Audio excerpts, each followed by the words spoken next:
गेहूं का दाना वह शिक्षक है जो मुझे सृष्टि के नियमों को सिखाता है। एक बार एक राजा युद्ध जीतकर लौट रहा था तो वह संत के निवास के निकट जा पहुंचा। उसने इस रहस्यदर्शी संत के दर्शन करने की सोची। राजा ने संत के पास जाकर कहा, बैकवोट मैं आपके पास इसलिए आया हूं कि शायद आप मुझे सृष्टि और प्रकृति के नियम के विषय में कुछ समझा सकें। मैं यहाँ पर अधिक समय तो नहीं रुक सकता हूँ, क्योंकि मैं युद्ध स्थल से लौट रहा हूँ और मुझे जल्दी ही अपने राज्य में वापस पहुँचना है, क्योंकि राज्य के महत्वपूर्ण मसले महल में मेरी प्रतीक्षा कर रहे हैं।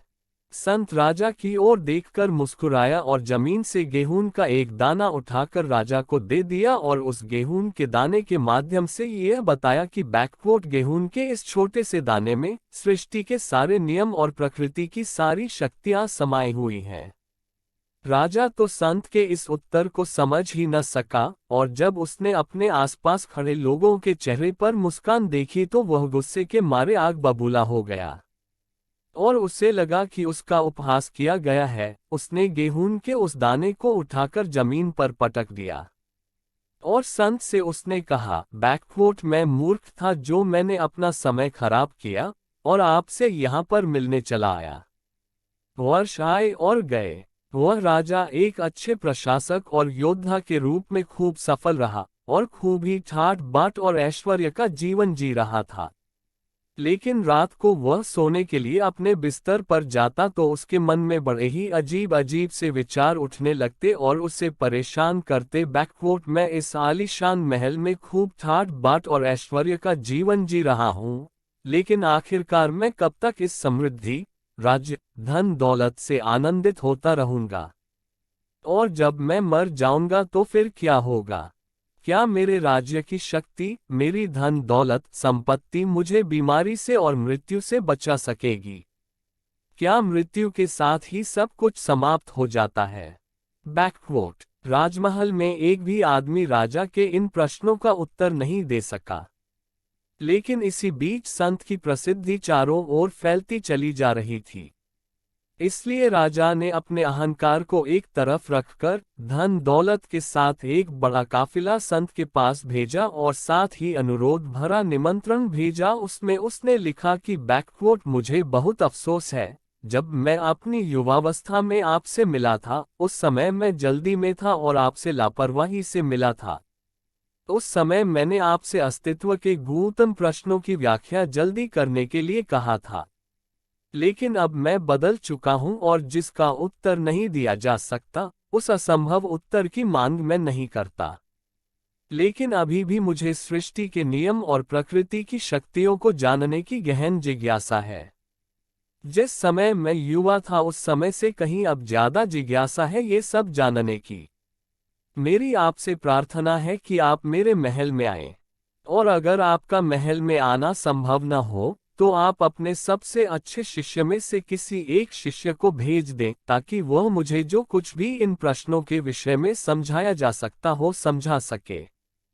थोड़े दिनों के बाद वह काफिला और संदेशवाहक वापस लौट आए। उन्होंने राजा को बताया कि वे संत से मिले। संत ने अपने आशीष भेजे हैं, लेकिन आपने उनको जो खजाना भेजा था वह उन्होंने वापस लौटा दिया है।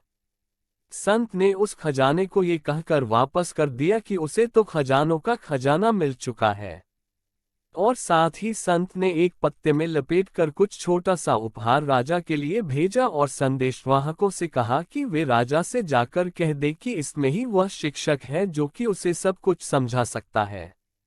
राजा ने संत के भेजे हुए उपहार को खोला और फिर उसमें से उसी गेहूं के दाने को पाया, गेहूं का वही दाना जिसे संत ने पहले भी उससे दिया था।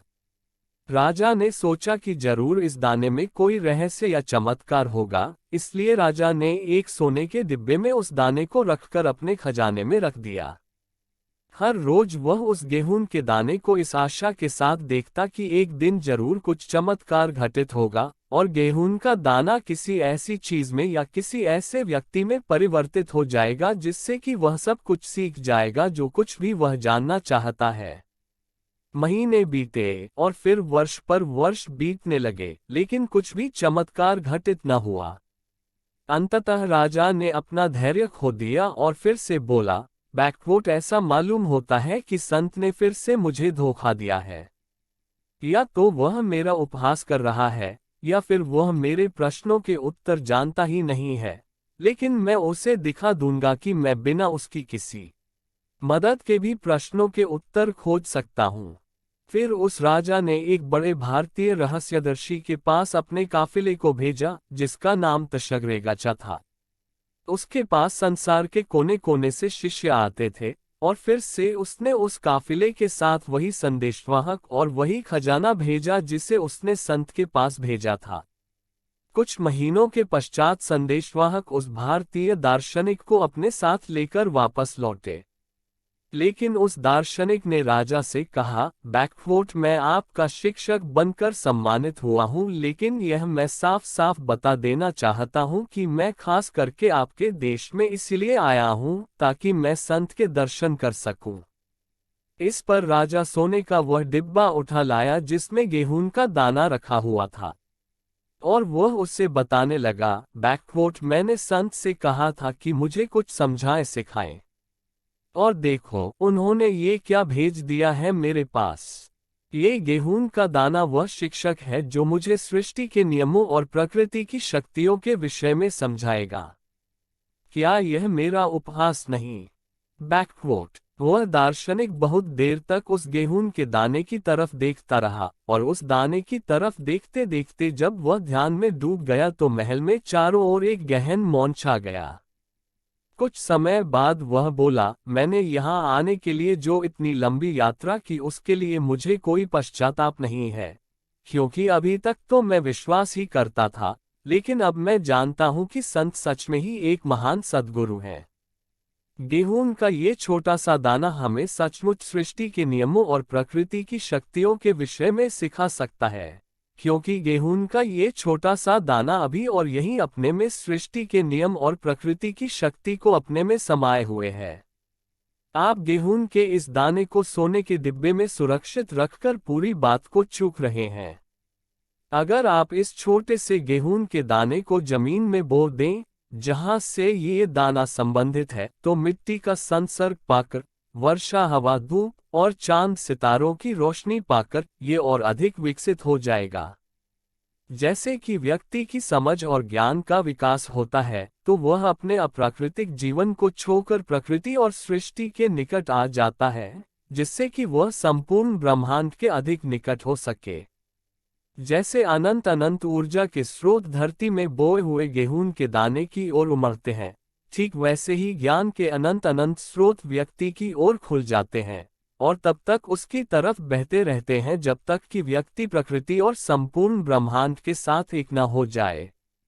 अगर गेहूं के इस दाने को ध्यानपूर्वक देखो तो तुम पाओगे कि इसमें एक और रहस्य छुपा हुआ है, और वह रहस्य है जीवन की शक्ति का। गेहूं का दाना मिटता है, और उस मिटने में ही वह मृत्यु को जीत लेता है। राजा ने कहा, आप जो कहते हैं वह सच है, फिर भी अंत में तो पौधा कुम्हलाएगा और मर जाएगा और पृथ्वी में विलीन हो जाएगा।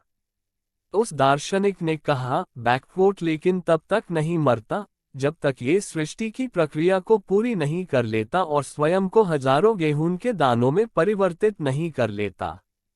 जैसे छोटा सा गेहूं का दाना मिटता है तो पौधे के रूप में विकसित हो जाता है, ठीक वैसे ही जब तुम भी जैसे जैसे विकसित होने लगते हो तुम्हारे रूप भी बदलने लगते हैं। जीवन से और नए जीवन निर्मित होते हैं, एक सत्य से और सत्य जन्मते हैं, एक बीज से और बीजों का जन्म होता है। केवल जरूरत है तो एक ही कला सीखने की, और वह है मरने की कला। उसके बाद ही पुनर्जन्म होता है। मेरी सलाह है कि हम संत के पास चलें ताकि वे हमें इस बारे में कुछ अधिक बताएं।